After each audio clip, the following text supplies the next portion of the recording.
I crashed my wife's romantic dinner with another man and handed her the divorce letter, and she was frantic when she read it, because she saw I wouldn't beg or argue, I would just end it. The restaurant fell silent when I left the envelope on the table and said, "You don't have to explain anything to me, I already understand everything." I left with my head held high, even though my heart was breaking. And in that moment, as the waiter trembled with the bottle of wine poised in midair, as her lover lowered his eyes, trying to find the courage he never had to be a real man on the floor, as she trembled with her hands over the letter, the world seemed to stop, frozen in an eternal instant of shame, silence, and end. The end of everything we built. The end of everything she threw away. The end of me, but also the birth of who I needed to be to survive that pain. Because no one talks about the sound love makes when it breaks. It's not just the sound of crying. It's the sound of a soul breaking. It's the sound of an empty room. The sound of a toothbrush being picked up from the sink, a ring spinning on the glass nightstand. It's the sound of absence in every corner of the house, of her laughter that stopped echoing, of her scent that lingered on my pillow for more weeks than I could bear. She said she loved me. She said it easily, with a sweet voice and calm eyes. And that's why it hurt so much. Because the love she claimed to feel wasn't enough to keep her by my side. It wasn't strong enough to keep her faithful. And when love isn't enough to keep someone, it was never love. Or at least, it wasn't hers for me. That night, I already knew. She had changed. Small details. New excuses, a different perfume, the distance in her touch. The cell phone she never let go of. The lost look in her eyes when she saw me arrive. The kiss that was no longer in a hurry to happen. But betrayal, even when suspected, still cuts like a new knife. Confirmation is a cold, cruel blade that tears apart in silence. And even though I had prepared myself for that moment, when I saw them together at the table, laughing like teenagers, my chest sank as if the ground had disappeared beneath my feet. She laughed like she hadn't laughed at me in months. As if the best of herself had been reserved for him. As if I were just the life she wanted to forget. I didn't cause a scene. I didn't scream, I didn't cry, I didn't beg. I just walked over, left the envelope with the signature already made, looked her in the eyes, and said what I needed to say. You don't have to explain anything to me, I already understand everything. And that's when she knew, I wasn't going to fight. I wasn't going to ask her to stay. I wasn't going to humiliate myself for someone who chose another path. She opened the letter hurriedly, her fingers trembling, her eyes widening as she read line by line, seeing that everything was already there, the end, the separation of assets, joint custody of the dog, the lawyer's address. Everything ready. Everything calculated. Everything definitive. And the despair didn't come from being caught. It came because she realized I wouldn't back down. I left. I left with shaky legs, but with my soul struggling to stay upright. And I swear, the air felt heavier outside. But I knew I couldn't look back. Because if I did, I wouldn't leave. If I heard her voice calling me, I would crumble. So I walked. One step at a time. A world crumbling inside, but with my head held high as if there was still something in me worth saving. The following days were torture. Sleeping became an act of courage. Eating, an obligation. Working, a botched escape. And every corner of the house carried the memory of what had been ours. Her chair still had her coat thrown on it. Her favorite glass was still in the sink. The car playlist still played our songs. Her soul still lived in the corners. And worst of all, even knowing about the betrayal, there was still love in me. A stubborn, hurt, foolish love. A love that still hoped it was all a lie. That she would show up at the door saying it was a mistake, an impulse, that her lover meant nothing. But she didn't show up. And over time, love turned to mourning. But time, that impartial scoundrel, taught me to move on. And when the pain stopped screaming and became a whisper, I began to breathe weightlessly. And when her name stopped hurting, I began to remember myself. Who I was before I lost myself in her. Who I wanted to be. And then, slowly, like someone learning to walk again, I found myself again. That's when she appeared again. Months later. As if nothing had happened. As if that dinner had never happened. As if the divorce decree was just a clerical error. She knocked on my door with wet eyes and an apology on the tip of her tongue. She said she regretted it the moment she saw me leave. That her lover was empty, superficial. That nothing made sense without me. That she traded an entire love for a shallow distraction. That she saw in my eyes, that night, the man she lost, and that she only realized it when it was too late. I listened to it all in silence. Like a judge listening to the final plea before sentencing. And when she finished, waiting for me to say something, I just smiled. A sad smile, but one of peace. Because it no longer hurt. Because I had already started over. There was someone. Someone with a gentle presence and sincere eyes. Someone who didn't need to be perfect, just needed to be real. And she was. And it was with her that I discovered what it meant to love without fear. I told her I forgave her. Not to get back together. But to free her. To bring closure. To lay the final stone on the grave of what was. Because love dies. And what remains is what's built afterward. She cried. But they were lonely tears. The tears of someone who realizes there's no going back when the other has learned to move on.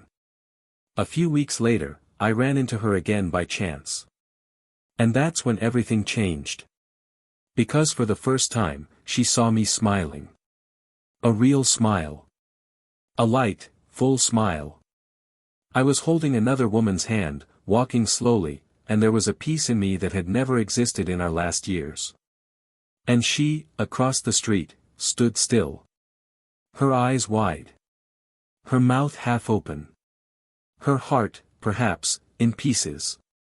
I saw it. I felt it. Because what she saw there was a reflection of what she had lost. And in that moment, she finally understood that no one else would see her the way I did. The lover.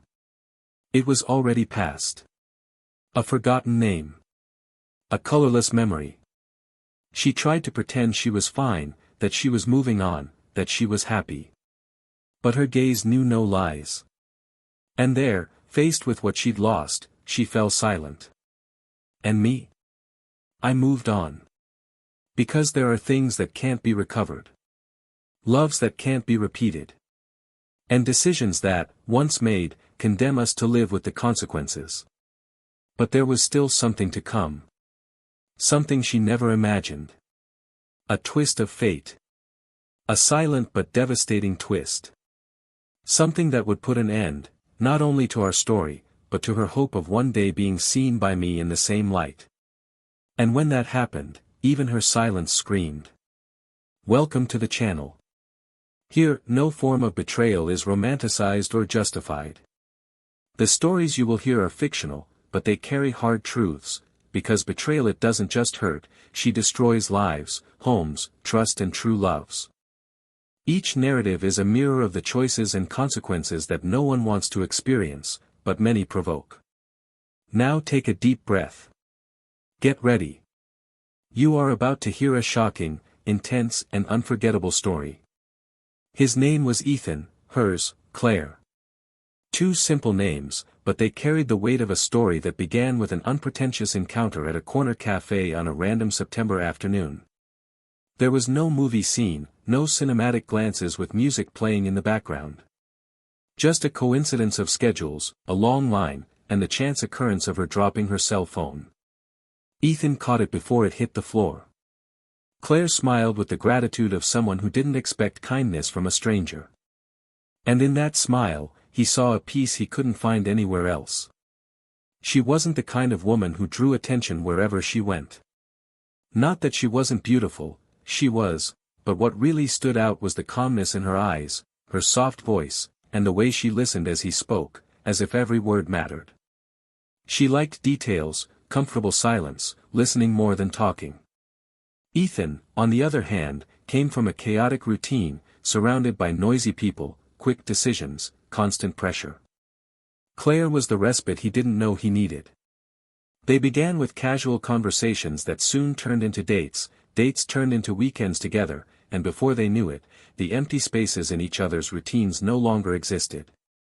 It was as if the world had fallen into place, as if everything before had been merely the prologue to a story that was finally beginning to be written with real ink. Claire was the kind of woman who brought order to chaos, not with impositions, but with presence. Ethan thirsted for stability, and she gave it to him like someone offering shelter on a stormy day. She filled the house with plants she learned to care for online, organized books by color, watched too many documentaries, and cried over stories she'd never even heard. He liked to see her laughing to herself with text messages, immersed in novels, or jotting down notes in notebooks she never showed anyone. Ethan was a civil engineer, methodical, focused, and with a reserved manner that sometimes confused people. Claire said he was all emotion inside, but afraid to show it.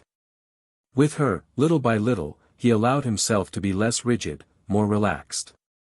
Even though the work was demanding, he never lost the habit of making her breakfast on Sundays, always with scrambled eggs just the way she liked them and overdone toast, because she said she preferred it crispy. Claire, for her part, was a literature teacher at a local school. She loved what she did with a rare intensity, and often came home telling stories about her students as if they were characters in a book in progress.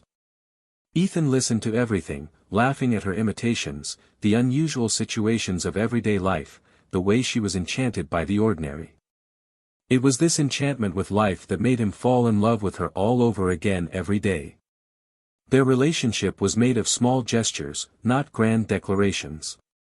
It was the note left on the fridge, the coat purposely forgotten only to return and receive another kiss, the exchange of glances in the middle of a conversation with friends, as if only the two of them existed in the world. Birthdays were always at home, with simple dinners and improvised desserts. The first apartment they shared was small, but had large windows through which the sun streamed in, illuminating the mornings when they stayed in bed longer than they should have. And even with the difficulties of the beginning, the tight bills, the borrowed furniture, the noise from the neighbor who spoke too loudly, there was a sense of construction, of a shared project. As if they were shaping something bigger than themselves. Friends said they were a good match. Not because they were similar, but because they balanced each other out.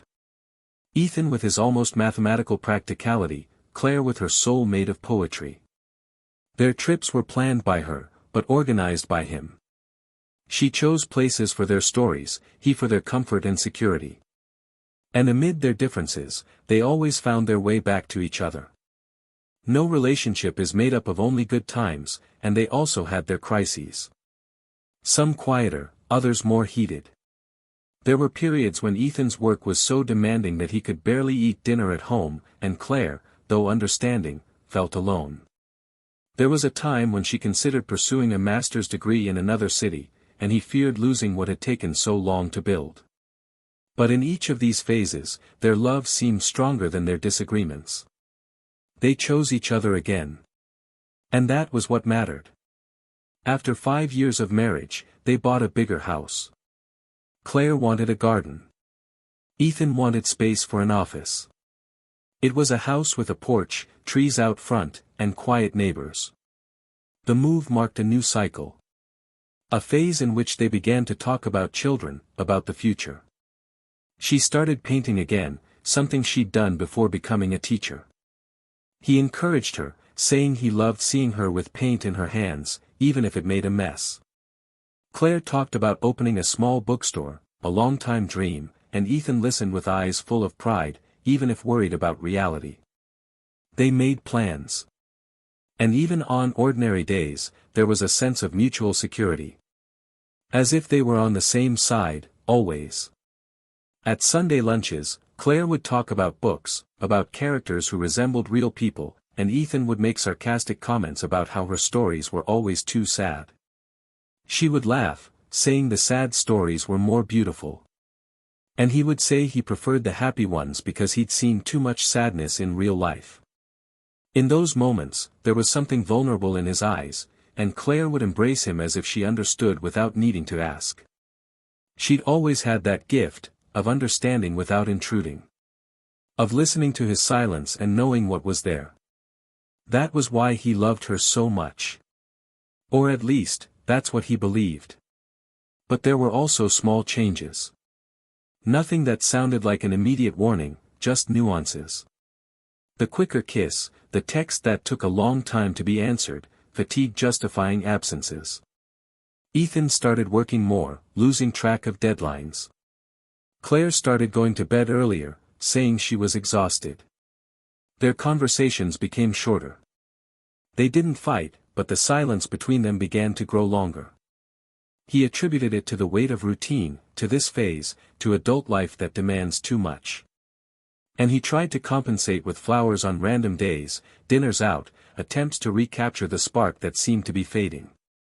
She smiled, thanked him, but something in her gaze remained distant.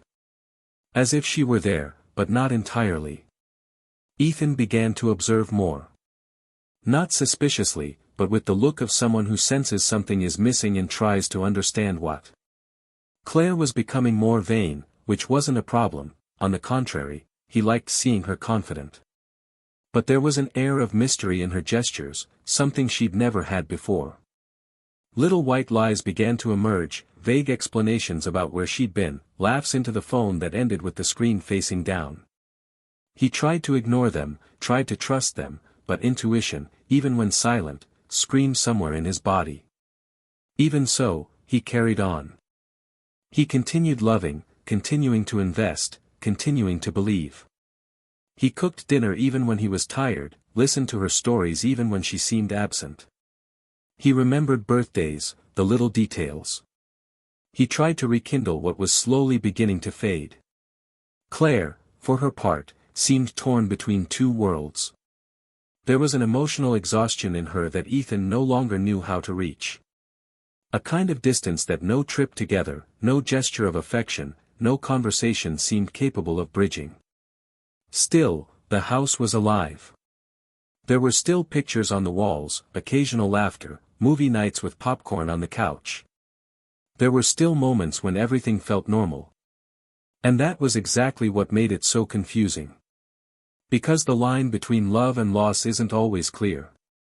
And often, by the time you realize it, you're already on the edge, balancing between what was and what still insists on being.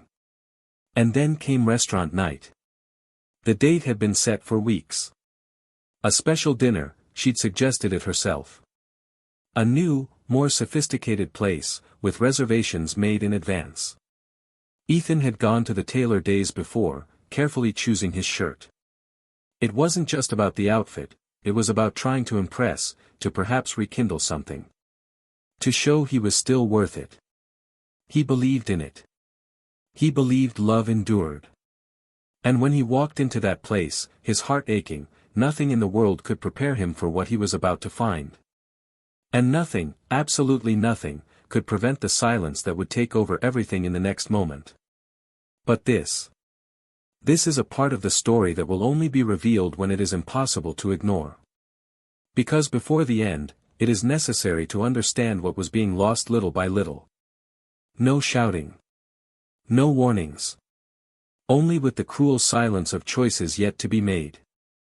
Autumn seemed to have arrived early that year, and with it, a kind of silence settled between them as gently as the leaves falling in the garden Claire tended so carefully. Ethan sensed the distance, but didn't confront it directly. Instead, he increased his efforts. He tried to revive small rituals, like making pancakes on Saturdays, leaving flowers in her car with handwritten notes, or planning a weekend getaway. Claire thanked him with restrained gestures, but the sparkle that once danced in her eyes now seemed shy, almost absent. They still slept together, still shared a bed, cutlery, and the calendar on the fridge, but they no longer shared dreams. It was as if they lived on opposite sides of a thick glass pane, where they could see but not touch each other. Ethan, though he wouldn't admit it even to himself, felt increasingly alone, even indoors. Conversations became messages, kisses became formal, and the silences between them began to weigh more heavily than any word spoken. Nights no longer ended with lingering hugs, and mornings became too rushed. He said he needed to leave early, she said she needed more sleep. Sundays became spaces of distraction, each occupying a different corner of the house, with acceptable excuses, but which only served to mask an uncomfortable truth: they were losing each other and didn't know how to find each other again. Ethan tried to deny what he felt, telling himself it was just a phase, that love doesn't die so suddenly. He tried to convince himself that Claire loved him, albeit in a different way. More mature, perhaps. More silent. More discreet. But the truth is, when love cools for no apparent reason, it usually has a different blanket. Ethan started leaving work later, holding meetings that could have been held via email, all to postpone the moment of returning home. Because returning home was no longer returning to her. It was returning to the emptiness that had once been warmth. Claire, for her part, had also changed her habits. She began arriving more dressed up than usual, offering vague excuses for delays that hadn't happened before. She'd say she'd gotten lost in traffic, that she'd decided to stop at a new coffee shop, that she'd gone to see an exhibition alone. Ethan listened to everything, and even without saying a word, he began mentally filing away every little detail. She had created a world where he didn't fit. And that, more than any physical absence, hurt unbearably. One night, while Claire was taking a shower, her phone vibrated on the nightstand. Ethan, until then, had never considered looking. But in that moment, as if his intuition was finally tired of being ignored, he allowed himself to. All it took was a notification on the screen for all that remained of innocence to begin to crumble. There was no name, just a heart and the phrase, "dreaming about you since yesterday." Ethan froze. Time slowed. Each heartbeat seemed to ache in his chest, as if he could hear his own blood boiling. When Claire emerged from the bathroom, she found the room dark, her phone still there, and Ethan already turned to the side, as if asleep. She didn't notice anything. Or pretended not to notice. And that's when something inside him changed. He didn't react. He didn't confront her. He didn't ask. Because deep down, he already knew there was no answer that would erase the wound that was open at that moment. Betrayal, once confirmed, doesn't need to be explained. It just needs to be digested. And Ethan began to swallow the truth as slowly as someone taking poison little by little. In the days that followed, he observed with different eyes. Small gestures took on new meaning. The time she spent in the bathroom with her cell phone, the laughter too quiet to be spontaneous, the way she dressed to buy wine, the hidden nervousness when he asked where she'd been. Ethan became a spectator of his own life, watching, scene by scene, the end of a story he still couldn't accept. Anger came, but it came silently. It was a calm anger, of someone who knows they've lost but doesn't want to destroy anything. Of someone who, even wounded, wants to leave with dignity. He didn't want war. He just wanted the chance to retreat before losing what little of himself he still had. It was then that Claire suggested dinner. A new, elegant restaurant, more sophisticated than the ones they usually frequented. She seemed excited, almost nervous, as if she wanted to impress. She said she needed to reconnect, that they were distant, that she missed them both. Ethan watched her with a mixture of amazement and resignation. She spoke as if she believed in her own performance. And he accepted the invitation. Not out of hope. But because he already knew it would be the last chapter of the story he'd built with such care. That night, he prepared himself as if he were going to a farewell party. He chose his clothes calmly, applied perfume, and styled his hair more carefully. In the inside pocket of his jacket, he placed the already signed divorce document. Not on impulse.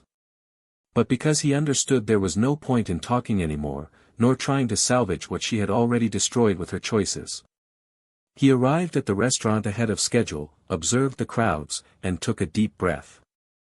His heart pounded, but his steps were steady. When he saw Claire, already seated, laughing and leaning toward the man in front of her, his world seemed to collapse. Not out of surprise, but out of realization. She had made the promise a thing of the past. Her laugh was light, intimate, complicit. The kind of laugh he hadn't heard in a long time. And there, in that moment, all his suspicions were confirmed with cruel clarity. Claire wasn't just absent. She already belonged to another universe. Ethan walked toward the table with the calm of someone who knows they're in control of their own grief. He stopped in front of them, took the envelope from his pocket, placed it on the table, and said in the firmest voice he could muster, "You don't need to explain anything to me. I already understand everything." The silence that fell around him was absolute. The music stopped playing in his head, the cutlery seemed to cease on every table, the air grew heavy as if the world were holding its breath. Claire's eyes widened, confused, pale, as if watching her own lie crumble before everyone. The man, lacking the courage to look at him, looked away like a teenager caught red-handed. Ethan didn't wait for an answer. He turned and left, his posture erect, his stride firm, his heart in ruins, but his soul protected by the dignity he still had left. Behind him, Claire opened the envelope with trembling hands. She read the divorce letter line by line, and when she got to the part where everything was already settled, where there was no room for negotiation, for explanations, for promises of change, her eyes filled with despair. The penny dropped. She had no chance of reversing it. Ethan wouldn't scream, wouldn't cry, wouldn't argue. He would just leave. As he had. Without looking back. But that wasn't the end. There was still one final piece to be moved in this silent game of loss and choice. Something Claire could never have imagined. A twist that still awaited her, hidden in the shadows of the aftermath. A detail that would change everything. And when she finally discovered it, even her silence would be unbearable. The news spread quickly among familiar faces, like everything tragic and too intimate to be shared without a heavy voice. It wasn't just a separation. There was something about that ending that carried a dense atmosphere, as if it were the culmination of a long, silent, and painful fall. For many, Ethan was the betrayed man. For a few, he was the man who knew how to keep quiet and walk away with his dignity intact. But what no one knew, not even Claire, was what lurked beneath the surface of that restrained reaction, that silent departure. There was more to that restaurant exit than a broken heart. There was a truth kept under lock and key. And like all silenced truths, it carried a weight that needed, sooner or later, to fall on those who deserved to feel it. Time passed. Enough for Ethan to relearn how to live. Gradually, the pain stopped biting and began to burn, then to annoy, until it became just a memory. He moved on. Truly. He began to smile again, to talk without fear, to sleep peacefully. You met someone. Not like someone filling a void, but like someone rediscovering an inner space you thought was dead. The new woman had a light that didn't dim, but warmed. She was calm, honest, with sincere eyes. She never needed to promise anything because she was wholehearted in everything she did. Ethan fell in love again, but this time, with a different maturity. Without idealizations. Just with presence. With truth. And that simplicity was what healed him. As for Claire, she felt time differently. Her lover didn't last long. A few weeks after dinner at the restaurant, he disappeared from her life as if he'd never existed. No explanation. Just silence. He didn't return calls, didn't reply to messages. He simply vanished. The freedom she believed she was seeking so desperately proved to be a piercing loneliness. She began frequenting the same places she'd gone with Ethan, trying to feel something familiar. She visited old friends, sought comfort in empty conversations. The apartment, now hers alone, seemed bigger than ever. And not in a good way. She sat at the table and stared at the empty chair, as if it could give her back the years she'd wasted. Some nights, she woke up crying without knowing why. Other nights, she dreamed of Ethan smiling and woke with a wet face and a tight chest. But what hurt most was knowing he was no longer there. Not out of pride. But out of self-love. Unsure where else to seek peace, Claire decided to seek him out. Not with the intention of getting back together, or at least that's what she told herself, but with the desire to apologize. To try to explain what she couldn't even explain. The betrayal, she said, wasn't due to a lack of love, but to an inner emptiness she couldn't name. Ethan agreed to meet her. They were at a simple cafe downtown. She arrived first, he a little later. When she saw him, her heart raced. There was a disconcerting serenity about him. The kind of peace she'd never been able to achieve. Ethan greeted her kindly, but without intimacy. She felt the weight of her new place in his life. It was now just history. Claire tried to begin. You said you were sorry. That you hadn't been able to sleep since that night. That you thought every day about everything you'd lost. Ethan listened patiently, respectfully. When she finished, he waited a moment before speaking. His voice was firm, without hurt, but with a deep weariness. He said he didn't want to hear excuses, that what had been done could never be undone. But he was grateful for the request. And that he forgave her. Not for her sake. But for his. Because forgiveness was what was needed to bring that story to a definitive end. Claire smiled with tears in her eyes, as if receiving a blessing. But there was more to that conversation. Something Ethan hadn't yet said. And this, no matter how much I'd avoided it for months, needed to be revealed. He took a deep breath. He looked into her eyes and then spoke. He said there was something she didn't know. Something that happened days before dinner at the restaurant. Claire stared at him, confused. Ethan said that one morning, after another silent night between them, he went for a walk earlier than usual. He needed to breathe, clear his mind, distance himself from the anguish he felt. He walked aimlessly, crossing streets he didn't usually pass through.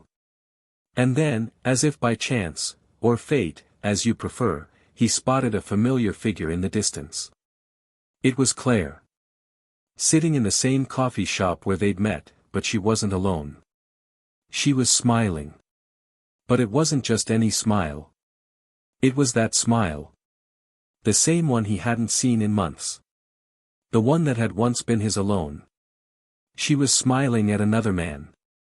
She held his hand across the table, and for a moment, her face rested on the stranger's shoulder. Ethan did nothing. He didn't approach. He didn't take a picture. He didn't confront her. He just watched. For 5 minutes that felt like 5 hours. Then he turned his back and walked away. Claire was silent, her face pale, her eyes fixed. Ethan continued. He said it was at that moment that he understood. That nothing he could say to her would change what was already happening. She had already made her choice. She just hadn't had the courage to tell her. And so he decided not to fight. Not to beg. Just to let go. He said he spent the next few days in silence not because he didn't feel it, but because he needed to find a way to get out of it whole. And the only way was to accept it. And move on. Claire, now teary-eyed, tried to respond, but couldn't. Ethan continued. He said that, upon seeing that scene, he didn't feel anger. He felt grief. For the love they'd built. For the trust that had died. For the history she'd thrown away without warning. But he also said that, at the same time, he felt relief. Because in that moment, he saw clearly who she was. And who he would become from then on. She tried to say something, but her voice faltered. She wanted to say it meant nothing, that it was a mistake, that she was confused, that the other person wasn't important.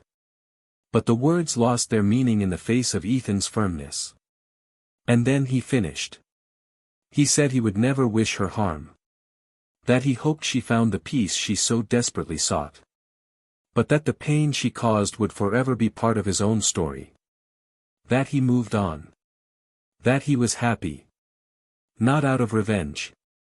But because he deserved it. Because rebuilding herself was the only option when everything fell apart. Claire was crying now, openly. Her hands trembled on the table, her gaze lost. But Ethan no longer carried her weight. He calmly stood up, straightened his coat, and said goodbye. He said, "Take care," and meant it. She tried to take his hand, but he gently pulled away. He left the cafe with the same firm stride as months before. But this time, there was no pain. Just lightness. And then Claire looked around. The same place where it all began. Now it was the scene of the end. And for the first time, she felt the emptiness she had allowed to grow. Because in that cafe, the man who had once looked at her as if she were the world had just left. And with him, he took everything she would never have again. But fate, as always, still had one last irony in store. Something she would only discover too late. Something that would not only confirm the loss, but make it definitive. And irreversible. Claire didn't leave the cafe for hours that day. After Ethan left, she remained with her hands clasped on the table, staring into space, as if trying to internally reorganize everything she had just heard. Her eyes still burned, her throat insisted on closing, but it wasn't the crying that occupied her anymore. It was emptiness. A hopeless silence. The kind of silence that expects no return, no forgiveness, no understanding. What Ethan had said hurt her not just because of the coldness with which it was said, but because of its lucidity. He wasn't there to hurt her, and perhaps that was even more painful. He was at peace. And that was the true sentence. The absence of pain in him screamed louder than any words could. And now, she was condemned to his absence. In the days that followed, Claire tried to focus on work, on her routine, on the little things. But everything felt out of place. The school seemed colder, the books less interesting, the hallways narrower. The students' faces blurred, and for the first time in years, she forgot what she'd read in class. At home, the silence seemed amplified. The rooms held memories in every corner, and even the smell of his soap still clung to the bathroom tiles. It was as if, even outside, Ethan was everywhere. And precisely because he was everywhere, it was impossible to forget him. The nights became unbearable.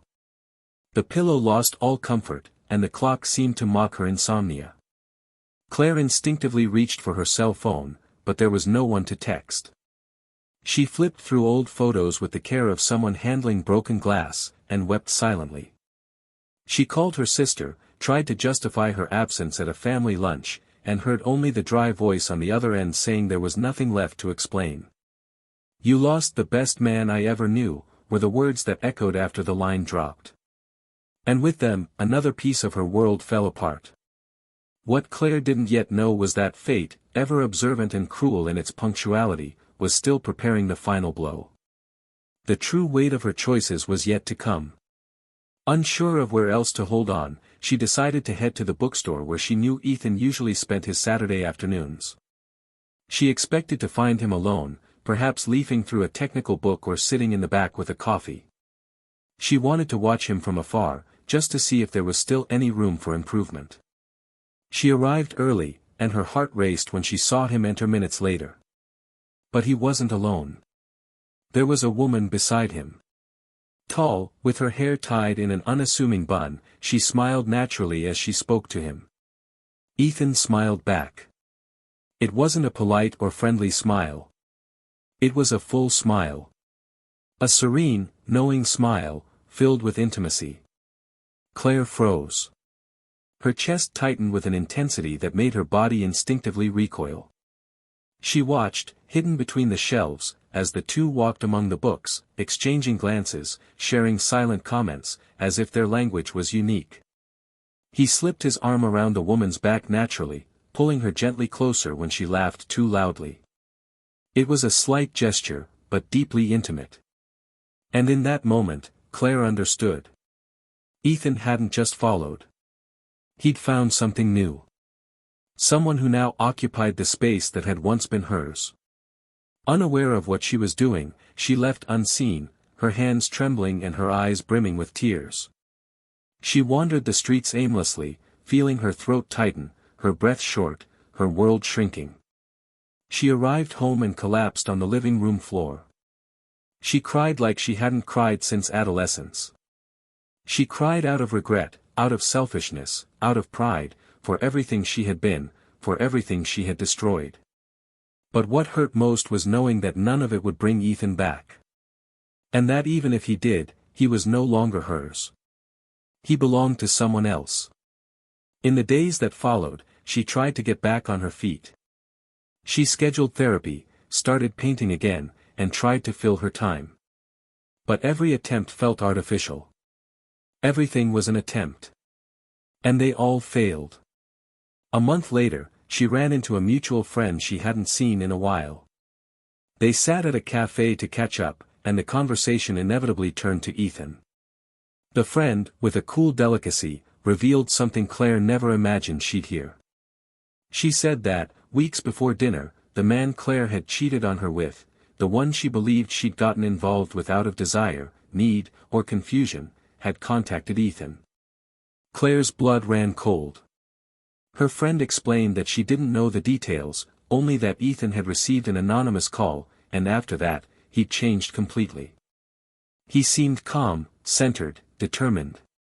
As if he'd heard something that had shaken him of any illusions. Claire tried to piece things together, but nothing made sense.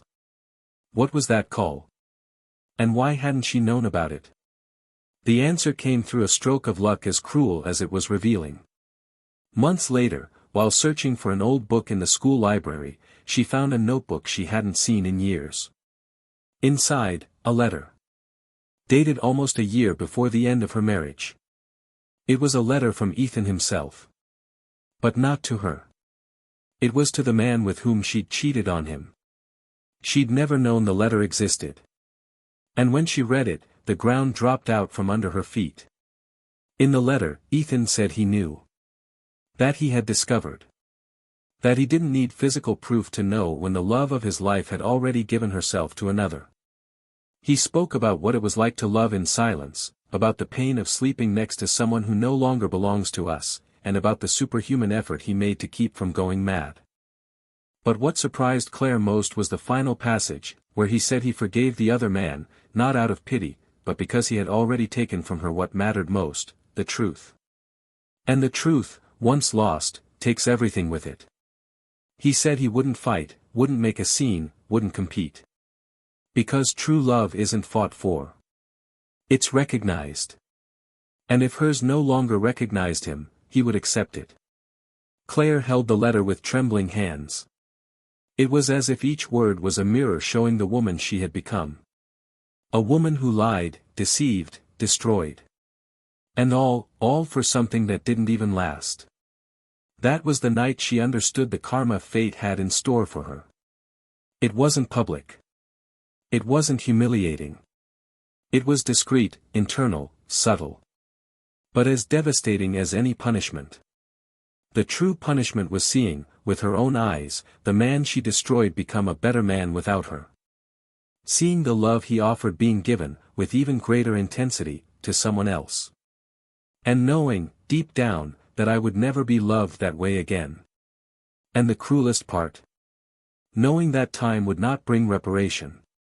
That no letter, message, tear, or gesture could erase the truth. Because love, once betrayed, can even be forgiven. But it will never be the same. And sometimes, forgiveness comes only so the door can be closed for good. That morning, Claire turned off the lights, sat on the couch, and stared into space for hours. Her phone in hand, opened to an old photo of Ethan smiling on a random afternoon, holding a mug of coffee. It was the smile of someone who trusted. Of someone who believed. And she destroyed it. The next morning, he sent a single message. Short. Simple. Unpretentious. Thank you for loving me like no one else ever will. Ethan read it hours later. He smiled, closed his phone, and didn't reply. Because sometimes silence is the only answer left. And the most definitive. The phone remained on the kitchen table for days, its screen dark, as if the silence of the lack of response were heavier than any words that could be spoken. Claire, after sending that brief message, didn't expect a reply, but the lack of response still pierced her slowly, like a cold blade piercing through layers of regret.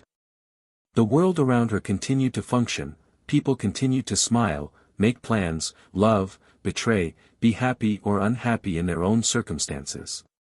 But for her, time seemed frozen around that last sentence. It wasn't an apology, nor a plea. It was a confession with no return. A bitter acceptance that she would never be looked at the same way again. That she had lost the privilege of being remembered with tenderness. And this, more than any punishment, became her greatest dilemma, how to continue living knowing she had been the author of her own downfall. Little by little, close friends began to drift away. Not out of cruelty, but out of discomfort. It was difficult to maintain contact with someone who carried such visible, disconcerting regret. Claire became an unfinished portrait, someone who had lost her original form and now hid beneath layers of silence. In the school hallways, she walked with measured steps, her eyes lowered, avoiding eye contact. Her classmates whispered, as people do when they think they know the whole story. But no one knew. No one knew what it was like to wake up in the middle of the night with his name on their lips. No one knew what it was like to hear laughter in the street and, for a second, think it was his laughter. No one knew the weight of lying on a pillow where only the echo of a name that would never return remained. Meanwhile, Ethan continued. Not perfectly, but truly. There were days when the past would resurface like an old scent, a vague memory, a fleeting scene flashing through his mind. But it was no longer an open wound. It was simply part of a story that, however painful, had taught him to respect his own peace.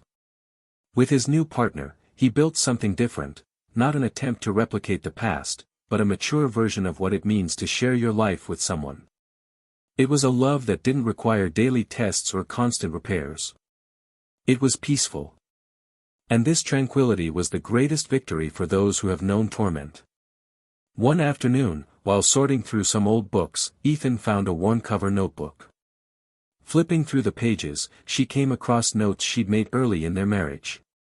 Shopping lists, travel plans, ideas for celebrating anniversaries. There was a disarming simplicity there, an optimism that now seemed distant, almost naive. He closed the notebook slowly and felt a pang in his chest, but it wasn't pain. It was longing for who he was back then. The man who believed that love would always be enough. But as he looked ahead, he saw that that man, even wounded, had evolved. He had scars, yes, but also wisdom. He knew who deserved his affection. And that, now, was what guided him. As Claire sank into her own memories, she began to frequent the park where they used to walk on Sundays. She always sat on the same bench, the third in the row near the lake, and watched the couples pass by. Sometimes she saw men who looked like Ethan, and her heart raced before she realized her mistake. It was as if she were searching for his features in strangers' faces, trying to find a familiarity that time had stolen from her. One such day, an elderly woman sat next to her. The two were silent for a few minutes, until the woman said, in a hoarse voice, that she liked to observe people still choosing themselves. Claire smiled sideways and said she had been one of those people, until she stopped choosing and realized too late what she was holding in her hands. The woman simply nodded, as if she understood more than she was saying. And before standing up, he lightly touched Claire's arm and said that sometimes the price of a wrong choice is not loneliness, but the full knowledge that true love is too rare to waste. They were simple words, but they pierced her like needles. Ever since that brief conversation, Claire began writing. She filled notebooks with rants, memories, scenes from the good times, and details of where things began to fade. It was her way of not forgetting. Not that he still wanted to return. She knew there was no going back. But she needed to remember, because forgetting would mean allowing everything to be in vain. And, somehow, writing was her attempt to salvage something, even if it was her own lucidity. A dilemma began to grow within her as the months passed. She knew Ethan was fine, she knew he'd found someone who made him smile, but a part of her wondered if she should tell him everything. About the letter, about what she'd discovered, about the true moment he'd known everything. There was something about his decision, to say nothing, to remain silent, that confronted her every day. Would he have done the same if she'd confessed? Would the ending have been different? Could their love have been salvaged if the truth had existed before the discovery? These questions haunted her. She practiced writing a letter for weeks. She wrote dozens of versions, some shorter, others longer and more poetic, trying to find the right tone between regret and gratitude. None seemed sufficient. None truly captured what she felt. Because what she felt was immeasurable. It was like trying to explain the weight of breathlessness, or the pain of an emotional amputation. There were no exact words. Deep down, she knew she wasn't writing to get a response. She wrote because she needed to say it. Because something inside her would only be stilled when he knew she understood everything. Too late, yes, but she understood. Ethan, on the other hand, faced a different dilemma. He had in his hands the chance to start over without resentment. He was faced with a woman who didn't hurt him, who understood him, who left no doubt. But there was a remnant of himself that still clung to the memory of who he had been. Not the pain, but the ideal of love he carried. Sometimes he wondered if it had been possible to avoid it all. If he should have insisted more, asked more questions, confronted it sooner. But he quickly dismissed these thoughts, because he understood that any struggle, to have meaning, must be fought by both parties. And at that time, he was fighting alone. Claire's moral dilemma grew. She was willing to accept the blame, but she didn't know if she should free Ethan from a secret he might have already overcome. Or if telling him now would simply be a way of trying to ease her own conscience. Writing the truth might feel like reopening wounds. But keeping quiet would deny him the chance to know everything, even the fact that her lover, in a strange wave of guilt, had called Ethan weeks before their dinner. And it was this call, not distrust, that had driven him to prepare the divorce papers so firmly. There were two paths before her, to tell or not to tell. And neither would bring back what was lost. Forgiveness had already been given. The end had already been sealed. But there was a need within her to show that, even if late, she finally understood how much she had failed. Not because she wanted him back. But because she wanted him to know that, in the end, she had loved. In the wrong, messy, selfish way. But she had loved. And loving someone like that, and yet destroying them, was something she would have to carry with her for the rest of her life. And it was in this confusion of feelings, in this spiral of silence and unspoken words, that the final decision approached. A choice not about starting over, but about how to end. Not about winning back, but about acknowledging. Because there are moments in life when there is no turning back, but there remains the right, and perhaps the duty, to look into the eyes of the one who was hurt and say, I was responsible. And even if love doesn't return, the truth, at least, will have its place. And maybe, just maybe, that's all that's left for those who lost the love of their life because they didn't know he was there all along, just asking to be seen. On that gray Thursday morning, Claire woke before her alarm.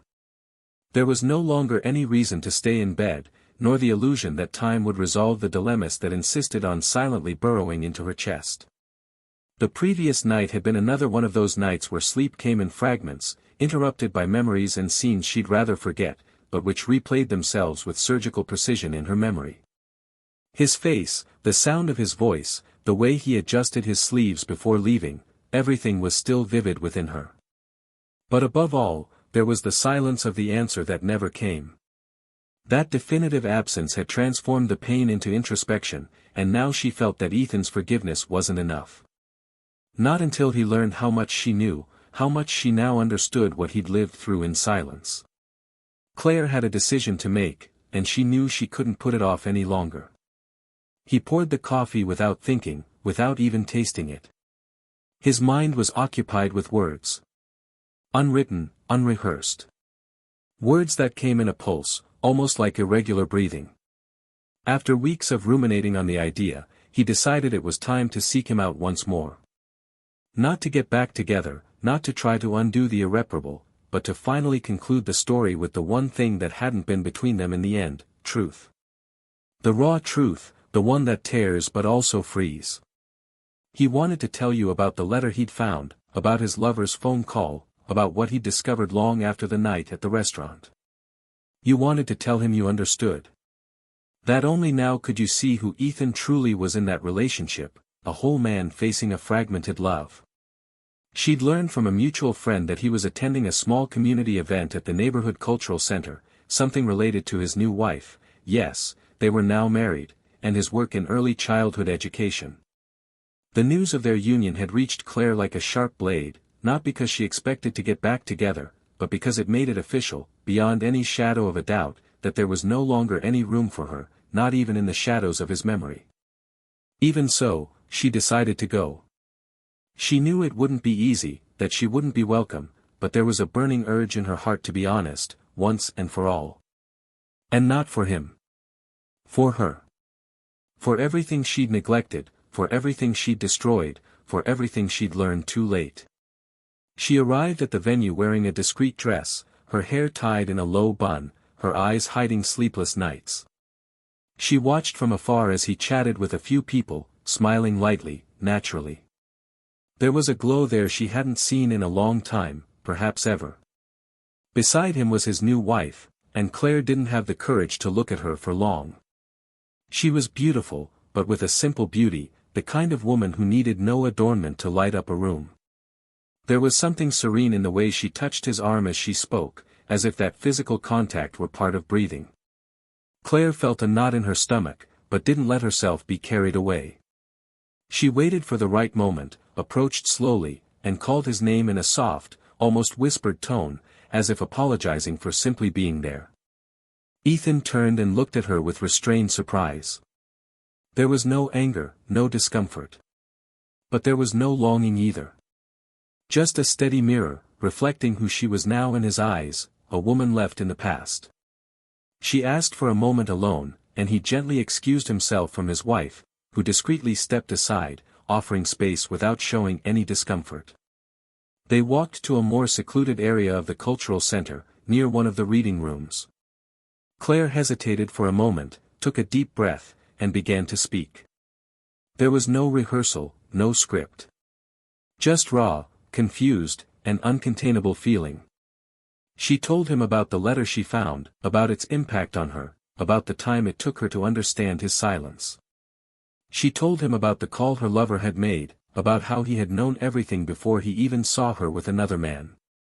And she said, her voice breaking, that she now understood that his silence was the greatest act of love she had ever received. Because any other man would have exposed her, screamed, taken revenge. But he chose to preserve his own dignity without publicly hurting her. And this destroyed her inside, because she never lived up to such respect. Ethan remained silent almost the entire time, listening attentively, never looking away. When she finished, he waited a few seconds before responding. And what he said wasn't what Claire expected. He affirmed that, yes, he knew. He confirmed that the phone call had taken him by surprise, but that, instead of confronting her, he'd chosen to observe, to see for himself. Because part of him still wanted to be wrong. And when he was certain, he chose silence because he realized there was nothing more to say. That any explanation would be small compared to what he'd felt that morning when he saw her smiling with another man. He said forgiveness came with time, but it never meant forgetting. And that hearing that now didn't change anything, it only confirmed that he'd made the right choice in leaving. And upon hearing that, Claire felt something break definitively inside her. Because that was it. It was sealed. Nothing would change the destiny that had been set. She thanked him for listening, tears in her eyes, but without begging for anything. She just wanted him to know. And he knew. It was the end, finally, truly. Every word unspoken in the past had now been spoken. Every silence, translated. They said goodbye with a discreet wave. Ethan returned to the event, to his new world, to the woman who now occupied the place she had left. Claire walked slowly to the car, her heart beating heavier than before, but also with greater clarity. That pain wouldn't heal quickly, perhaps it would never heal completely, but at least now it no longer hurt with doubt.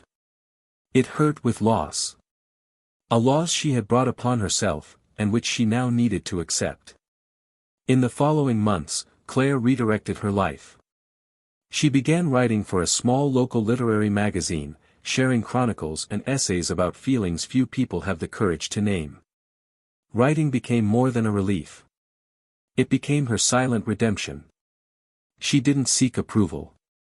She didn't want advice. She simply wanted to put into words what had nearly destroyed her. And, little by little, her writing began to attract attention. People who didn't know her personally wrote to thank her for describing pain they themselves didn't know how to express. And so, she found a new way to exist, through wounds transformed into art. Ethan continued to navigate his new phase with serenity. There was no arrogance in his gaze, no revenge in his actions. Only the clear conscience of someone who did what he could, who loved as far as possible, and then knew how to retreat without losing himself. With his new wife, he built a relationship based on dialogue, lightness, and presence. He learned to recognize the signs, to notice the silences, to appreciate the small gestures. He was a new man. Not because of her, but because he survived a breakup that nearly shattered him. Life now had a different rhythm. A different tone. And that tone was his. And even though they had both followed different paths, there was an invisible intersection where their stories continued to touch, not in the present, not in the future, but in what was left behind. And in that silent space between what was and what will never be again, a single certainty remained: true love, once mortally wounded, is not reborn the same. It may be remembered, it may be revered, but it will never be repeated. And for some, this truth is liberating. For others, it is the cruelest punishment of all. Time marched on like a river that never returns, sweeping away the last shreds of hope that once dwelt in Claire's heart. Years had passed since that final conversation between her and Ethan, and though the wound had stopped bleeding, the emptiness remained. It was like an abandoned house that never found a new inhabitant, a place where the echo of what once was still haunted the walls. Claire rebuilt her life silently, discreetly, as if she knew she no longer had the right to grand celebrations. She continued writing, now with more depth and less haste, and her weekly column became a must-read for people who saw themselves, in some way, reflected in her words. The pain she carried began to serve as a shelter for other wounded souls, and this gave her a sense of purpose. It wasn't redemption. It was simply a way to keep breathing. She never remarried. Not for lack of opportunities, but because something inside her had been permanently erased. He refused to build anything new on the rubble of what he had destroyed. Every attempt at a new beginning died before it could germinate. She felt she would never love anyone as intensely as she once loved Ethan, and that, by betraying him, she had forfeited her own right to that kind of love. She became a recluse, surrounded by books, plants, and carefully selected mementos. She avoided reunions, avoided places where she might encounter him, his new wife, any part of the life that had once belonged to her. Her existence became a space between commas, where everything had been said, but nothing concluded.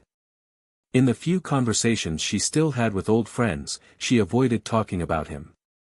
Not out of resentment, but out of reverence. Ethan had become a sacred chapter in her story, something not to be touched without respect. Something that would never return. Meanwhile, Ethan was moving in a different direction. Life, for him, had become fertile ground where small, everyday joys flourished.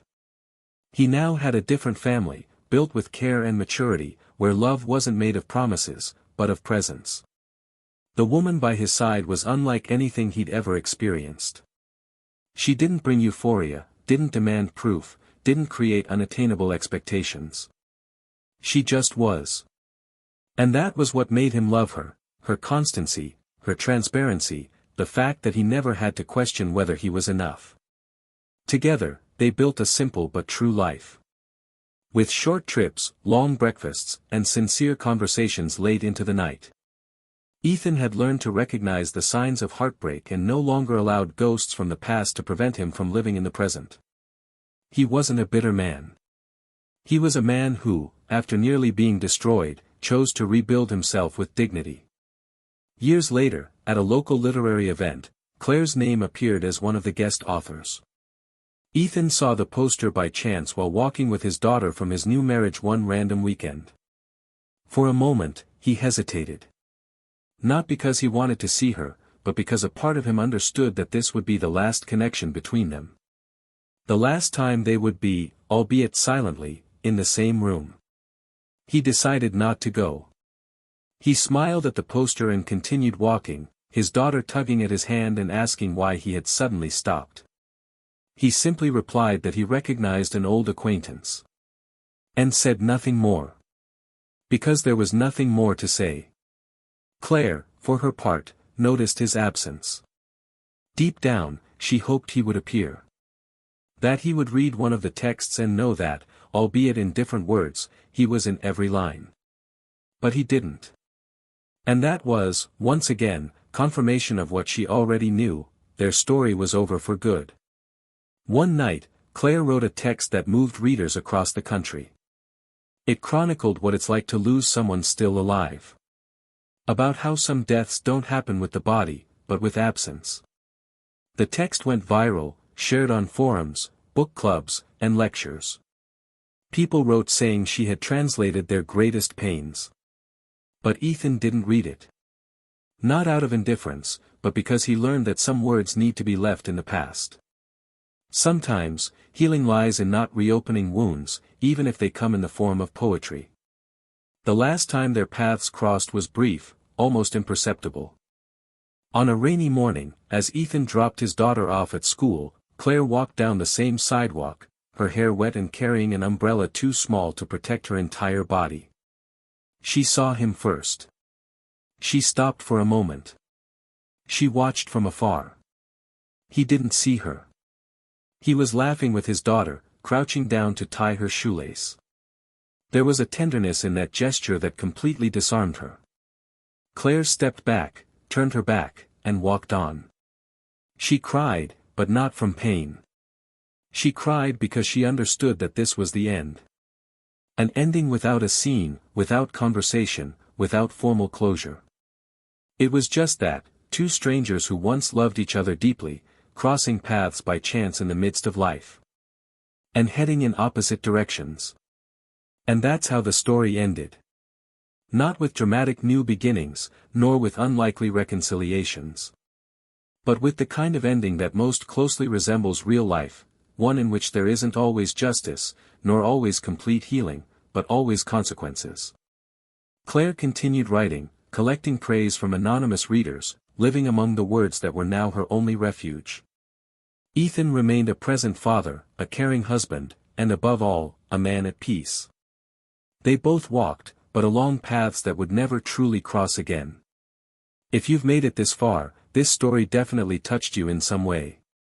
Comment below with your thoughts, what resonated with you most, and what, in your opinion, was the turning point for this couple. Subscribe to the channel now so you don't miss any of the next impactful stories we've carefully prepared for you. And let this story serve as a reflection: betrayal doesn't begin with a hidden kiss or a lie told. It begins the moment someone stops choosing the other every day. It begins with silence, absence, and indifference. And when it's consummated, it doesn't just destroy trust. It destroys homes, stories, and futures that will never be the same. Betrayal tears up deep roots, and even with forgiveness, the flowers that once grew there will never have the same scent. Love is a choice. Caring is a choice. Cheating is a choice, too. And every choice has a price. This channel does not support any kind of betrayal. Here, truth and respect are the pillars of the stories we tell. May this space continue to be a reminder that love is only valuable when it's whole, and that once broken, it can't always be put back together.